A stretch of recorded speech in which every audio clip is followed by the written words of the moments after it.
Some fighters will do anything, and we mean anything, to win, even if it means breaking the rules. So in that moment, when a fighter feels defeated, weakened, or desperate to defeat their opponent, their thinking becomes irrational and they end up performing moves that are considered illegal in the UFC. Having said that, in today's video, we're going over the top 5 most blatant fouls committed in recent UFC history. But make sure you stick to the end, because the number 1 foul on our list was completely bizarre and is definitely something you don't want to miss. Now, without any further ado, let's begin. Number 5 is Petr Yan's illegal knee against Aljamain Sterling at UFC 259. Petr Yan and Aljamain Sterling are 2 of the best fighters in the UFC's bantamweight division. These guys have fought the greatest fighters in the division, including themselves, but in their first encounter at UFC 259, and at Petr Yan's first defense of the UFC bantamweight title, he got disqualified in one of the worst ways you can imagine. First of all, the tension in this fight started even before they both stepped into the octagon. Aljamain Sterling had been making claims that his route to the title was a lot harder than Yan's, and for some reason, this claim by Aljamain pissed Yan off so much that he fought very aggressively during their fight. Maybe too aggressively if you ask me. But his aggression was short-lived because, in the 4th round, Petr Yan delivered an illegal knee to Sterling's head, while both Sterling's knees were on the ground. Yan was disqualified for this, and his bantamweight title was handed over to Aljamain Sterling. This marked the first time in UFC history that a champion lost the title via disqualification, and since it had never happened before, no one even knew it was possible. Well, the good thing is, now we know.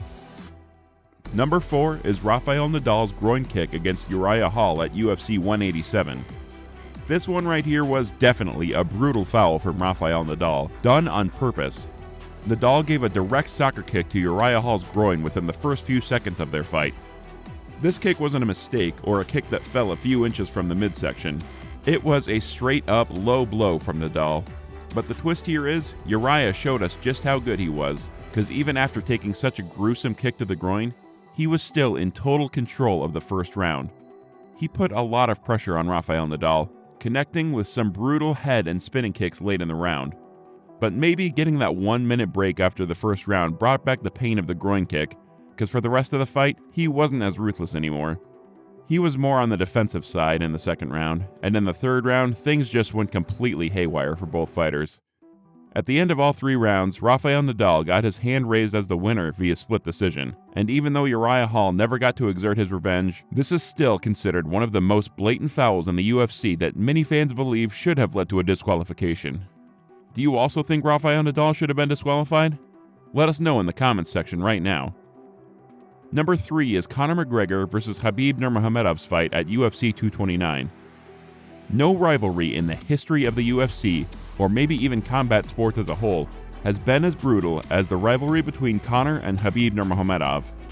These 2 guys had 2 parts of the world on the brink of war just because of their rivalry. But the crazy part about this rivalry is the very unusual way it started. It began after Khabib Nurmagomedov and a few friends cornered one of McGregor's close friends, Artem Lubov, in a hotel lobby. This obviously angered Conor McGregor, but what Conor did next is probably the most lethal and diabolical act ever committed by a UFC fighter. Conor and a group of about 20 men attacked Khabib Nurmagomedov's team bus at the media press conference of UFC 223. Conor was also at the edge of facing almost 11 years in prison for throwing a dolly at the window, with pieces of glass cutting fighters like Michael Chiesa. To put the long story short, this led to a fight at UFC 229 between Khabib and Conor for the UFC Lightweight Championship. Conor committed a series of fouls during the fight, including grabbing Khabib's shorts, gloves, and even the cage. But the biggest and most blatant foul he committed was in the 2nd round after Khabib lit up his face with ruthless pounding strikes from the top. McGregor delivered a knee kick to Khabib's eye socket, which is illegal because both fighters were on the ground. However, that didn't stop Khabib from getting a beautiful neck crank win in the 4th round and ultimately retaining his lightweight title. This is one fight we think you should binge watch over and over again. Moving on, the number 2 fight on our list is Jon Jones' illegal knee kick against Anthony Smith at UFC 235. Jon Jones is that guy who just finds himself on the good and bad side of history almost every time. Jones has one of the most successful yet controversial careers of all time, and this fight just added one more reason why that statement is entirely true. At UFC 235, Jon Jones committed one of the most blatant fouls in recent UFC history after striking Anthony Smith with his knee while one of Anthony's hands was still on the mat. This was obviously no mistake from Jones because it's a similar tactic he's employed at the start of his previous fights, knowing full well his opponents can't touch him while his hands are on the ground. And while he merely escaped a disqualification in that one, he still won via unanimous decision, as expected, because, he's Jon Jones. Okay, let's pause for a second. Do you want to feel special? No, here's a better question. Do you want us to make you feel special? Well, if you do, then you should join our monthly shoutout contest where we select a random fan to shout out in one of our next videos. All you need to do is subscribe to our channel and comment MMA in the comments section down below, and voila, you just might be selected as our winner. So go subscribe and comment MMA right now. And for the moment we've all been waiting for, the #1 most shameless foul in recent UFC history is Priscilla Cachoeira's eye gouge to Jillian Robertson at UFC 269. Priscilla Cachoeira's actions at UFC 269 didn't receive as much criticism as it should have, because what she did was totally wrong and definitely uncalled for. Cachoeira, who was coming off a 2-3 record with losses to the flyweight champion Valentina Bullet Shevchenko, Molly McCann, and Luana Carolina, was really eager to make her way back to the top of the flyweight division for another title opportunity. The whole drama started with Cachoeira coming in 3 pounds over the flyweight non-title fight limit, forfeiting 30% of her purse to Robertson. Then in the first round of the fight, Robertson was able to take Cachoeira to the ground and trap her in a very tight rear naked choke. Cachoeira, who was obviously desperate to get out of the choke, stretched out her right hand and gouged her fingers into Robertson's right eye. And as you can see, Robertson flinched from this blatant and desperate attack, but still held onto the choke. Eventually, Cachoeira tapped out, but that wasn't even close to the end of the story.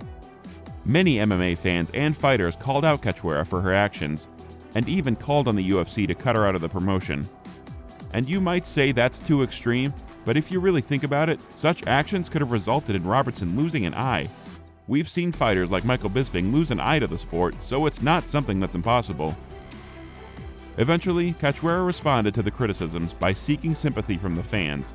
She said a couple of things led to her actions, like her having the flu and cold before the fight, and also getting desperate to get out of the hold. But while she still denied gouging Robertson's eye on purpose, which we're almost sure she did, she claimed she was trying to push Robertson's head instead. Well, the truth is that a lot of fans didn't buy her apology, and a lot more were swayed away by the main event of the card that featured Dustin Poirier, who was coming off 2 wins against Conor McGregor and the former lightweight champ Charles Oliveira.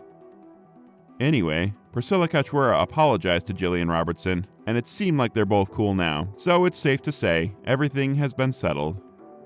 Well, we've come to the end of this video, and if you think there are any fouls against your favorite fighters that we missed, kindly let us know in the comments section below. Also, thanks for watching, and I'll see you next time.